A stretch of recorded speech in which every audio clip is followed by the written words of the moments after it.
Ақтөбе қаласы Ілияс Есенберлин атындағы номер 15 орта мектебінің қазақ тілі мен әдебиеті пәні мұғалімі Күнкабаева Гүлсім Қаратайқызы 5 класс қазақ әдебиеті пәні бойынша отбасы құндылықтары бөлімінен Нұрдәулет Ақыш нағыз әже қайда әңгімесінен қорытындылау сабағы.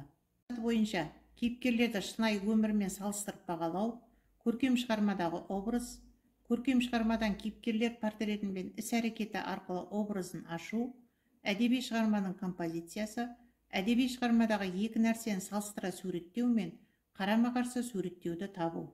Тақырыпқа байланысты берілген тапсырмалар. Бірінші тапсырма: екі жақты күнделік әдісі арқылы көркем шығармадағы кейіпкердің портреті мен іс-әрекеті арқылы образын төмендегі кестеге суреттеп сипаттаңыздар. Мәтіннен берілген үзінділерге назар аударайық. Бірінші, мәтіннен берілген үзінді: өзі мейірімді де ақылды адам, ешкімге ешқашан ұрыспайды. Ұрса қалса орнымен, теріс қылығына өзің ұялатындай етіп ұрсады. Үні де, қолы да, көзқарасы да жұмсақ жұрттың бірімен қарағым айналайын деп жылы сөйлесетін иман жүзді қария. Өзі ылғи шаруа істеп, күйбеңдейді де жүреді. Тіпті ештеңе істемеген күннің өзінде де ұршық иіріп отырады. Ұршық деген немене? Дейді ая сөзімді бөліп. Менің әңгімемде сәбилер түсіне бермейтін жайлар көп. Мен сонда да сөзімді әрі қарай жалғастыра түсіп, әжейдің үстіндегі камзол, басына кимешек, шылауыш киетінін айттым. Осы берілген шығармадағы үзіндіні оқи отырып, әрі қарай оқушылар өз ойын жалғастырады.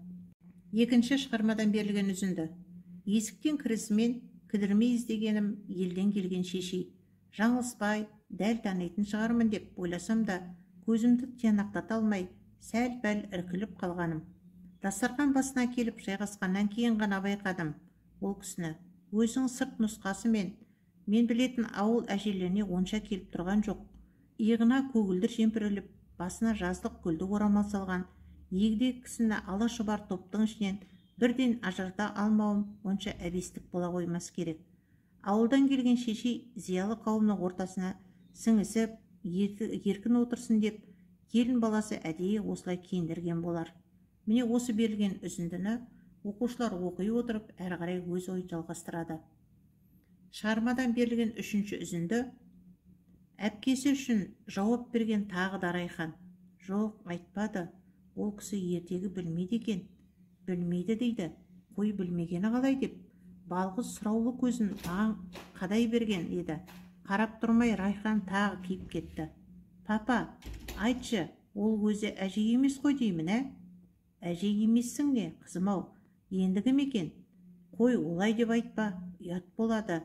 Жоқ, папа, ол әже емес, ол жай ғана бабушка. Өйткені бәрі бабушка дейді ғой. Мен білем. Әже деген ондай болмайды, өзің айтасың.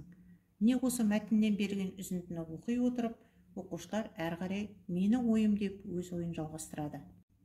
Екінші тапсырма: нағыз әже қайда әңгімесінен оқи отырып, шығармадағы әже және Райхан мен Аяның ойындағы әжелердің бейнесін салыстыра сипаттап кестеге толтырыңыздар. Салыстыру аймағы, яғни балалардың қиялындағы әженің сырт келбеті, киім кию мәнері, балалар қиялындағы әженің мінезі, балалар қиялындағы әженің іс-әрекеті. Салыстыру аймағы бойынша қонақта көрген әженің сырт келбеті, киім кию мәнері, қонақта көрген әженің мінезі, қонақта көрген әженің іс-әрекеті туралы оқушылар салыстыра сипаттап кестеге толтырылады.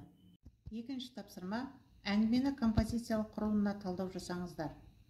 Бірінші оқиғаның басталуы. Менің оларға айтатыным көбінесе ер төстік, құйыршық, түлкі мен тазы сияқты киіз туырлықты көшпелі елдің баласының құлағына сіңісті халық ертегілері. Екінші оқиғаның байланысы. Мені тәрбиелеп, бағып қаққан ауылдағы кәрі әжем болатын. Жаңағы қызық ертегілерді мен сол кісіден естігенмін. Әже деген кім? Бұл ойына келгенде төтесіне қойып қалатын Райханның сұрағы. Үшінші оқиғаның дамуы. Осы күннен бастап кішкентайлар бізге енді әже деген кісіні көрсет деп қыңқылдауды шығарды.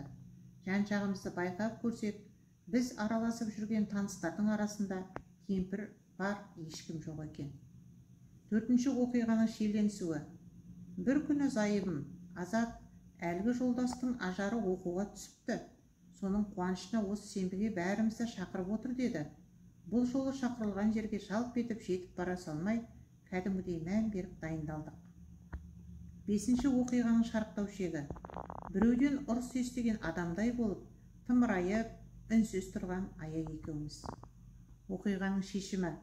Папа, сен бізге бәрібір нағыз әжені көрсетесің ғой?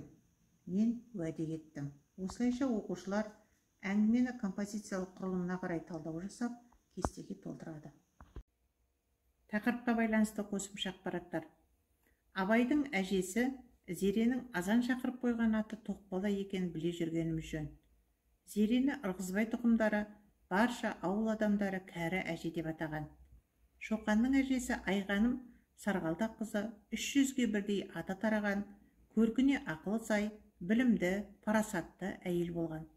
Әрі жасөспірім Шоқанның өз қатарластарына қарағанда сана сезімнің ерте оянып, рухани әлемінің асқақ болып қалыптасуына айтулы ықпал етеді. Міне осылайша Абайдың әжесі мен Шоқанның әжесі туралы суреттерге қарай отырып, қосымша ақпаратпен танысып алыңыздар. 6-шы тапсырма. Қабырғадағы роль әдісі арқылы кейіпкерге баға беріңіздер. Төмендегі берілген сұрақтар бойынша оқушылар әрбір өз пікірін айтып, кейіпкерге баға береді.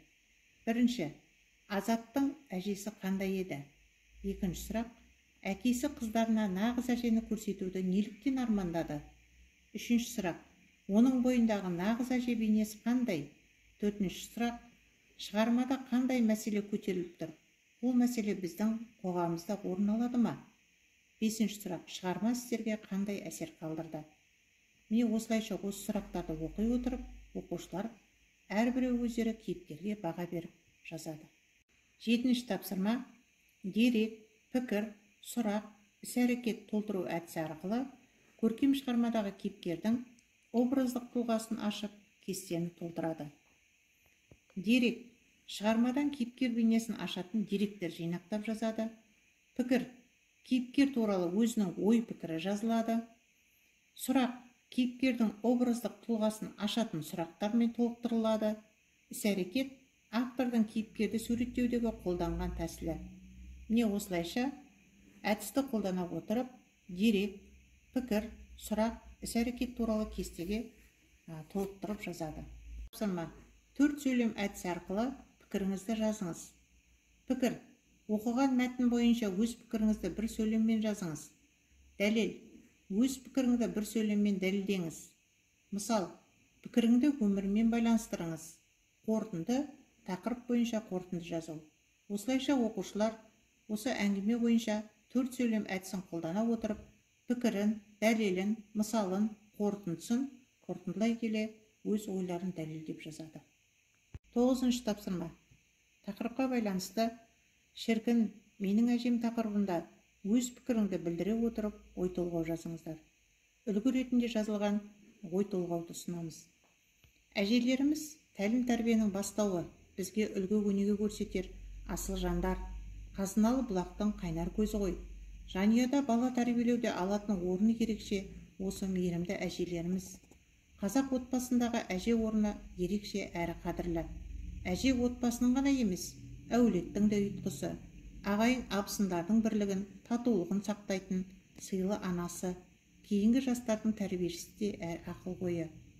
Шоқан Уәлихановтың Айғаным әжесі, Абай атамыздың Зере, Мұхтар Әуезовтің Дінәсіл әжелері, Қазыналы бұлақтың көзі болған әжелер. Мен өзім 1-ші сыныпқа дейін әжемнің тәрбиесінде болғанмын.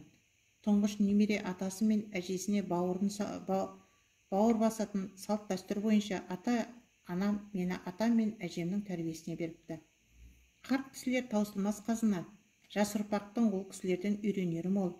Демалыс уақытында ауылға ұзақ уақыт бойы бармай қалсақ, әжемнің ыстық бауырсақтары мен айналайын деп маңдайымнан сипағанын сағынып отырамын.